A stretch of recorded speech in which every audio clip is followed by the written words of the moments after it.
সামর্থ্য আছে মানেই নিজের বিয়েতে বা যে কোনো অনুষ্ঠানে জাঁকজমকপূর্ণ কিছু একটা করতে চাওয়া মানুষের সাধারণ প্রবৃত্তি।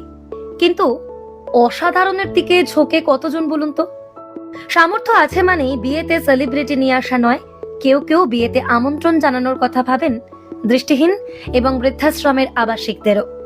কলকাতার ডাক্তার অভিজিৎ দাসের বৌভাতের দিন সন্ধ্যাবেলায় আমন্ত্রণ জানানো হয় কলকাতা ব্লাইন্ড স্কুলের ছাত্রছাত্রী এবং সাঁতরাগাছি স্বগতি বৃদ্ধাশ্রমের আবাসিকদের।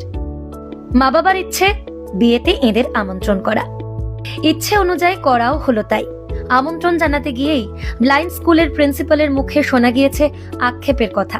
এদের সবাই খাবার খাইয়ে দেয় দয়ার দান, কিন্তু কেউ নিমন্ত্রণ করেন না। তারাও যে সমাজের আর 5টা মানুষের মতোই সকলের সঙ্গে মিশে যেতে চান।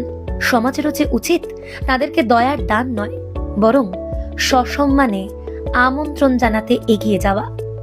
সমাজে কেউ কিন্তু উচ্ছিন্ন না, সবাই সমাজেরই একটা অংশ।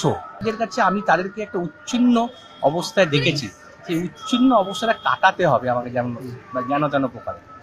সেই উদ্দেশ্যে আমার প্রথম স্টার্টিংটা হচ্ছে তাদের, আমার জন্মদিনে তাদের কাছে আমি নিজেকে উপস্থিত থাকা এবং তাদেরকে নিয়েও আমার এই জন্মদিনটাকে পালিত করা। ব্লাইন্ড স্কুলের কিছু বাচ্চা আছে, তাদের মধ্যে কিছু বাচ্চা ইন্ডিয়ান আইডল, তাদের ট্যালেন্ট ভাবুন।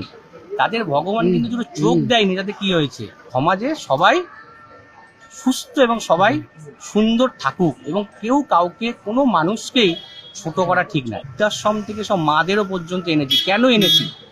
এখনকার ছেলেমেয়েরা শিক্ষিত হয়ে সব বিদেশে, আর বাবা মারা কথা বৃদ্ধাশ্রমে।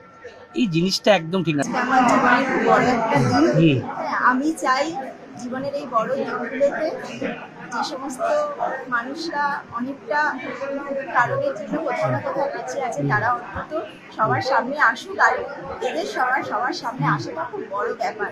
বলতে গেলে আমার হাজবেন্ড, ওর একটা ভীষণ সারা জীবনের একটা ইচ্ছা, যাদের পাশে দাঁড়ালে কাজে দেবে তাদের পাশে দাঁড়াবো, সবসময়ের ইচ্ছা।